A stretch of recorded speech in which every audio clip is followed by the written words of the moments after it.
Damn. Damn. I knew this man meant business. I had a feeling that he was gonna be him. But there's a difference of assuming in what we've seen up to this point. And for a dude, I don't know how many, but let's just say there was 100 people in that crowd. It was, and I love the fact that it's not one of those like, oh, he's so fast you don't see it coming. We see the blade move a little. But imagine having an uprising being like, no more. I got my people. We're gonna take care of this guy. We can't trust him. He's like, no, young lord, I'm here for you. I'm gonna work for you. Just give me a minute. I'll take care of these pests. And his sword's so casually drawn that he's like, and that's about as quick as we see it. And every single slice somehow takes out a dozen people at a time. If not more. And sure, it's anime, right? But like, if we even apply some logic, to swing a sword hard enough to cut off a head, you would need quite the power. But to do that in one swing for multiple people, all I'm saying is, if I was the MC, maybe we give up on this dream, because this man means business and Jesus' heads are quite literally gonna roll.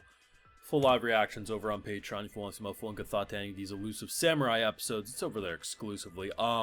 Easily my favorite out of the 6. No questions asked. This was the best episode for me.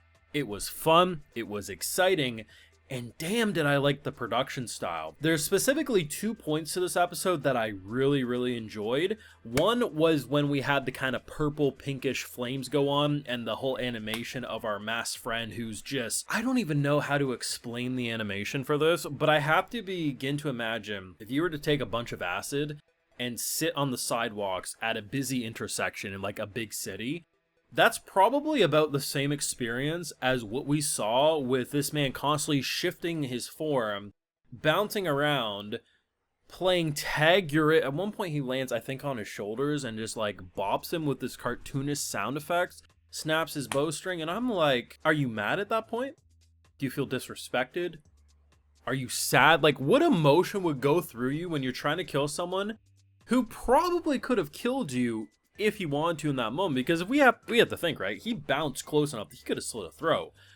The disrespect spoke for itself. And I love how at the start of the battle, he throws like a smoke bomb and it goes off like a big firework in the sky. And that was the signal for the other two to come in. And the idea that during that whole ordeal to get away, and the bowstring's shot, right? So like you can't snipe it or anything, was just such a brilliant way to get out of such a sticky predicament, because quite literally, we are dealing with a psychopath. We have characters with supersonic hearing. The animation, I swear to God, there's some Junji Ito fans a part of this team, man. Because, like, when you're looking at teeth inside the ear and they pull out the ear canal and then the eyes convulsing, it's so messed up. It's disturbing. That whole scene was just beautifully produced, but I also quite liked the end moment with this man slaughtering. At first, it started with this more, like, simplistic, almost like a painting on the wall movement, and then it just explodes into such a violent canvas that was just, damn, like that's literally that's like the perfect word to describe this, just damn. Insane stuff.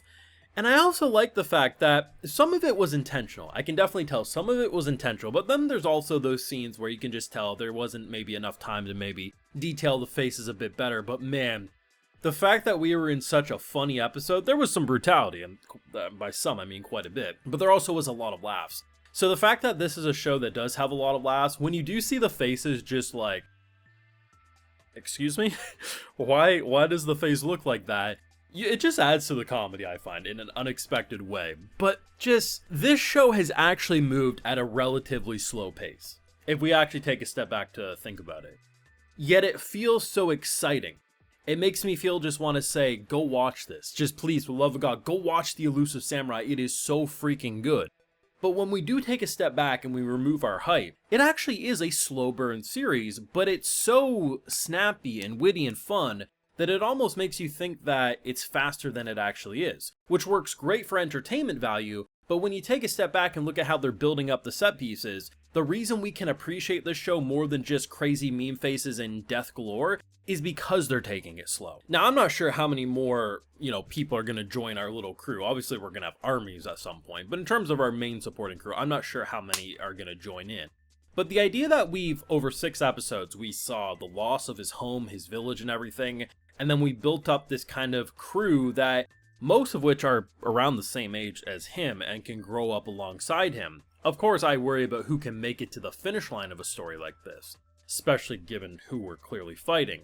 But it's the idea that they don't just rush into okay, we gotta, sure, there was that big death 2 or 3 episodes back, but at the same time, it's okay, we have an opponent who's really trying to push our shit in, and how do we deal with it for now? Rather than us having to cut his head off, we basically just say, hey, listen, in a month they could have got another royal decree and we would have been in the same situation. And then they flooded the emperor so hard that basically you can't differentiate between who's telling the truth or not. So it's just we're just going to keep the status quo for now because, gab, this is just too much work, is fantastic.